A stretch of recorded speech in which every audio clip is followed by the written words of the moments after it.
तर काय सांगाल आज एसटी आरक्षणाच्या मागणीसाठी समाज जमलेला आहे? बस तुम्ही बघितलं की केवढा उत्साह होता आज, आणि हा उत्साह मी गेले महिन्याभर मी अनुभवतो। कालच मी जळगावला होतो, आज धुळ्याला पण आहे, आणि 10 तारखेला नाशिकला आहे, आणि 17 तारखेला मुंबईमध्ये आपल्या शिवाजी पार्क दादर इथे हा अशा प्रकारचं जे संघर्ष, अशा प्रकारचे जे जमावडा हा बंजारा समाज करत आहे। त्यामुळे हे जे लोकांमध्ये उत्साह संचारला आहे तो आरक्षण घेतल्याशिवाय आम्ही राहणार नाही, अशी भूमिका आमच्या समाजाची आहे।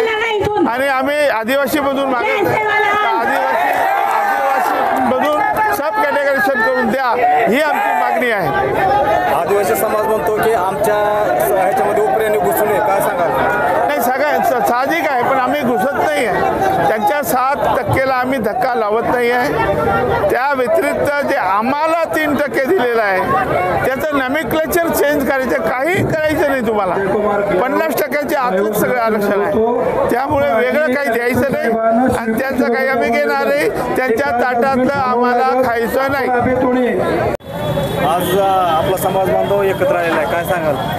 आजचा जो काही मोर्चा झालेला आहे, विराट मोर्चा बंजारा समाजाच्या वतीनं जिल्हाधिकारी कार्यालय धाराशिव या ठिकाणी झालेला आहे। आणि या मोर्चाच्या माध्यमातून मी प्रशासनाला देवेंद्रजी फडणवीस साहेब, अजितदादा पवार, एकनाथजी शिंदे साहेबांना आठवण करून देऊ इच्छितो, आमचा बंजारा समाज हा एसटी प्रवर्गाचा हक्कदार आहे। ज्या पद्धतीनं तुम्ही मागील काळामध्ये मराठा समाजाला ओबीसी आरक्षण दिलात, त्यांचं तर त्या निर्णयाचा आम्ही आभारच मानलेला आहे, आणि मराठा बांधवांचा देखील आभार मानलेला आहे। मराठा बांधवांनी आजच्या मोर्चामध्ये देखील त्यांचा आम्हाला पाठिंबा दिलेला आहे, त्यांचंही मनपूर्वक मी आभार मानतो। कारण का ज्या पद्धतीनं तुम्ही मराठा बांधवांना आरक्षण दिलात, त्याच पद्धतीनं त्याच तत्वावर नोंदीच्या अनुषंगानं आणि टोटल मसुद्याच्या अनुषंगानं आमच्या बंजारा समाजाला देखील एसटी प्रवर्गामध्ये आरक्षण दिलं पाहिजे, आम्ही त्याचे हक्कदार आहोत। आणि देवेंद्रजी फडणवीस साहेबांनी येत्या 17 तारखेपर्यंत तात्काळ बैठक घेऊन आमच्या बंजारा समाजाची बैठक बोलवावी लागेल, आणि बैठकीमध्ये आमच्या बंजारा समाजाला दिशा दाखवल्याशिवाय आम्ही गप्प बसणार नाही। कारण का आमची दिपोळी, महाराष्ट्र राज्याच्या बंजारा समाजाची दिपोळी